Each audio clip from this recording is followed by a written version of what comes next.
افتخار چودھری شامل ہیں اور جیو شامل ہے.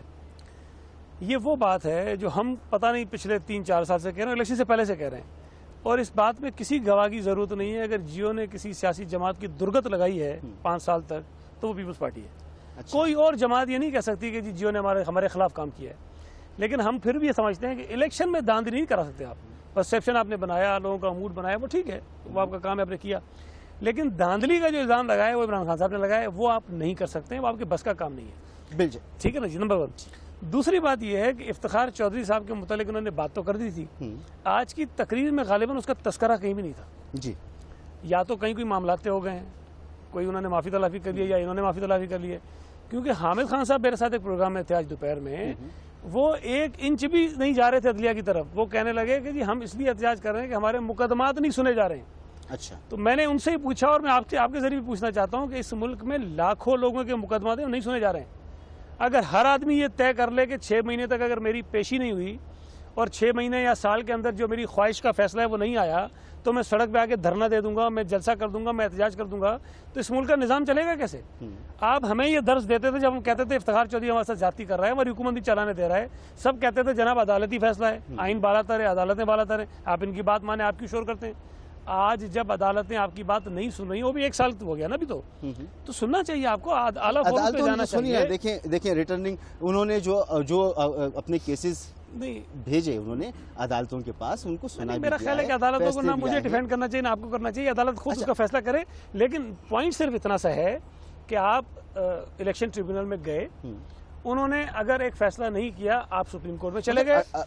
دیکھیں الیکشن ٹریبیونل نے کتنے فیصلے کیے, طریقے کر کیا ہے, میں ایک عام آدمی عدالت میں جاتا ہے, اسے 50 سال انصاف نہیں بنتا. عمران خان صاحب گئے اور عمران خان صاحب کی کتنے, میں تو عام سیدھی سی بات کر رہا ہوں. آپ ٹریبیونل میں گئے, انہوں نے آپ کا فیصلہ ابھی تک نہیں دیا, آپ سپریم کورٹ میں چلے گئے, اس سے اوپر تو اللہ میاں یا تو ان کے پاس جائیں. آپ سپریم کورٹ میں گئے, انہوں نے کہا کہ نہیں ہمارے پاس بہت کیسز ہیں, آپ ادھر ہی جائیں. تو طریقہ تو یہ ہے کہ آپ انتظار کریں نا, انتظار کریں, اور جو فورم ہے اس فورم پہ چلے جائیں. ٹھیک ہے, میں آپ کی طرف آؤں گا دانیال صاحب, مگر آپ نے کہا کہ سب سے زیادہ درگت آپ کی بنائی, تو یہ بھی تو حقیقت ہے کہ میڈیا ہمیشہ اپوزیشن کا کردار ادا کرتا ہے. جو اپوزیشن کام کرتی ہے وہ ہم نے کیا, مگر ہم آپ کے ساتھ, اب آپ گورنمنٹ میں نہیں ہیں, اب آپ بااختیار اتنے نہیں ہیں. سندھ میں ہیں, سندھ میں ہم کرتے ہیں, پروگرام کرتے ہیں, آپ کی جہاں خامی ہوتی ہے ہمارا کام ہے. آپ کی بات یہ میں مان لیتا ہوں کہ جو میڈیا ہوتا ہے وہ اپوزیشن کا کردار ادا کرتا ہے, تو ہم نے وہی کردار ادا کیا, وہی کردار ہم پہلے بھی ادا کر رہے تھے. دانیال عزیز صاحب فرمائیے, اس سے پہلے کہ مزید جلسے کے بارے میں اور چیزوں کے بارے میں بات کریں, آپ مشورہ دیجئے کہ ہم کیا کریں. سارے طریقے اختیار کر لیے ہم نے جی, ہم ہر طرح بلا رہے ہیں ان کو جی. میں یہی کہہ سکتا ہوں جی, جو آپ کی جانب سے جب ہمیں شکایت ہوتی ہے تو ہمیں یہی بتایا جاتا ہے کہ جی جو ڈیفیمیشن ایکٹ ہے اس کے مطابق آپ اپنی کارروائی کریں. تو یہی ہو سکتا ہے, اگر آپ نے قانون کی بالادستی رکھنی اور لیگل وے لینا ہے تو ایک ذریعہ تو یہ ہے. اگر آپ محسوس کرتے ہیں کہ آپ کی بے جا ڈیفیمیشن ہو رہی ہے اور اس کی وجہ سے آپ کو اکنامک لاس ہو رہا ہے, آپ کے برانڈ خراب ہو رہا ہے, آپ کی جو کارکردگی ہے وہ متاثر ہو رہی ہے, تو پھر اس کا سارے کا نتیجہ نکال کے تو آپ عدالت سے رجوع کر سکتے ہیں. تو ایک تو طریقہ یہ ہے. لیکن میں جو آج پروگرام ہوا تھا اس کے حوالے سے میں بات کرنا چاہتا ہوں کہ یہ ماضی میں بھی یہ جو پاکستان پیپلز پارٹی ہو یا ہماری جماعت ہو, یہ اس طرح کے انفارچونیٹ واقعات ہوتے رہے ہیں. اور میرے خیال میں کہ اس کے ساتھ ساتھ پاکستان میں جو پولیٹیکل ڈیولپمنٹ اور میچورٹی آئی ہے اس میں اب ان چیزوں کے اوپر کوئی بھی بڑی جماعت جو ہے وہ اس طرح سے کسی کو ٹارگٹ نہیں کرتی ہے. لاکھ وہ ان کو برا بھلا کہیں, لاکھ وہ ان کی ڈیفیمیشن کریں, وائلیٹ بھی کر دیں, تجاوز بھی کر جائیں, پھر بھی جو ہے ایک آپ کہہ سکتے ہیں ایک سیاسی معمول بن چکا ہے کہ میڈیا کی جو آزادی ہے اس کو ہم نے طول دینی ہے, چاہے وہ جہاں تک بھی جائے, لیکن اس کو ہم نے خراب نہیں کرنا, کیونکہ بہت سارے واقعات ہو چکے ہیں نا, وہ کاغذ بند کرانا, یہ وہ جو بھی کچھ ہے وہ سیکھ لیا سارا کچھ. تو ہمارا یہ خیال تھا کہ پاکستان اب ایک نئی ڈگر پہ چل نکلا ہے اور آزاد میڈیا آنے کے بعد جو ہے ایک ڈیولپمنٹ ہوگی, ایک پولیٹیکل گروتھ ہوگی ہے. لیکن شاید ابھی اس میں وقت درکار ہے, اور جو کچھ نئے تجربات ہو رہے ہیں ان کو بھی موقع چاہیے کہ وہ بھی اس نہج تک پہنچ جائیں. گفتگو کو آگے بڑھائیں گے, اور اتنا سمجھنا چاہیے سب کو کہ اب یہ 2014 ہے, فارمیشن کا دور ہے, اور اب دنیا بہت بدل چکی ہے. ماضی میں جو طریقے اختیار کیے گئے شاید وہ آگے نہ چل سکیں. ایک بریک لیتے ہیں اور بریک کے بعد گفتگو کو یہیں سے آگے بڑھائیں گے.